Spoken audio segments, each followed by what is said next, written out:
यहाँ आपको अहम खबर से आगाह करेंगे। अडियाला जेल के बाहर से तहरीक इंसाफ के रहनुमाओं को पुलिस ने हिरासत में ले लिया है। पीटीआई रहनुमाओं को अडियाला चौकी में शिफ्ट कर दिया गया। पीटीआई रहनुमा बानी पीटीआई से मुलाकात के लिए अडियाला जेल पहुंचे थे। उमर अयूब, असद कैसर, शिबली फराज, साहबजादा हामिद रजा इस वक्त जेर हिरासत हैं, जबकि opposition leader Punjab assembly Ahmed Khan Bhachchar भी अडियाला जेल के बाहर से गिरफ्तार कर लिया। अडियाला जेल के बाहर से तहरीक इंसाफ के रहनुमाओं को पुलिस ने हिरासत में ले लिया। इस पर हम बात करेंगे डॉनर्स के रिपोर्टर ताहिर नसीर से। ताहिर, बताइएगा क्या वजूहात हैं हिरासत में लेने की? जी देखिए सुनिया, अभी तक ऐसा इस हवाले से कुछ आगाह नहीं किया गया कि जो रहनुमा बानी पीटीआई से आज मुलाकात करने के लिए सेंट्रल जेल अडियाला के बाहर पहुंचे थे, उनको गेट नंबर 5 के बाहर सिक्योरिटी क्लियरेंस के लिए खड़ा किया गया और उसके बाद जैसे ही वो वहां पे रुके तो फौरी तौर पर पुलिस के दस्ते वहां पे पहुंचे और पुलिस के दस्ते ने अपोजिशन लीडर कौमी असेंबली उमर अयूब, कायदे हिस्से इख्तलाफ सेनेट शिबली फराज समेत मलक अहमद खान बच्चर जो कायदे हिस्से इख्तलाफ है पंजाब असेंबली के, इनके साथ साथ सरबराह सुन्नी इत्तेहाद कुल्लुल साहबजादा हामिद रजा और असद कैसर को हिरासत में लेकर अडियाला चौकी में मुंतकिल कर दिया है।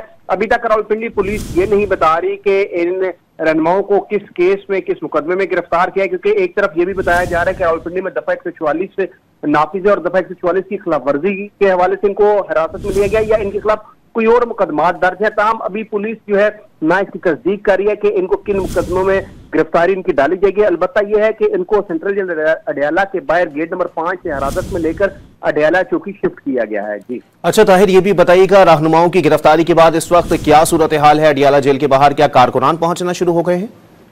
देखिए अभी तक तो कारकुनान कोई ऐसा नहीं है, क्योंकि ये जो रहनुमा आज बानी पीटीआई से मुलाकात के लिए आए थे तो ये अचानक आए थे, क्योंकि आज तोशाखाना 2 केस पे जो है बरीयत की दरखास्त पर फैसला भी होना था। ताहम जो रावलपिंडी पुलिस हुकाम है उनका ये कहना है कि अगर कारकुनान भी सेंट्रल जेल अडियाला के बाहर आते हैं तो उनको भी गिरफ्तार किया जाएगा। अभी तक ऐसे कोई कारकुनान की तादाद बाहर नहीं निकली। रावलपिंडी पुलिस की भारी नफरी अडियाला जेल के इतराफ पे तैनात कर दी गई है और इन रहनुमाओं को अब अडियाला चौकी शिफ्ट किया गया है। ताहम जो रावलपिंडी पुलिस है वो उसने इस हवाले से लाएअमल भी तैयार कर लिया कि अगर कारकुनान बाहर निकलते हैं, कहीं पे भी एहतजाजी मुजाहरा करते हैं तो उनको फौरी तौर पर गिरफ्तार किया जाएगा। अच्छा ताहिर, मैं आपसे ये जानना चाह रही हूँ, किसी पुलिस एहलकार से या किसी जराये से आपकी बातचीत हुई जो इस बारे में बता सके कि गिरफ्तारी किन वजूहात की बिना पर अमल में आई है?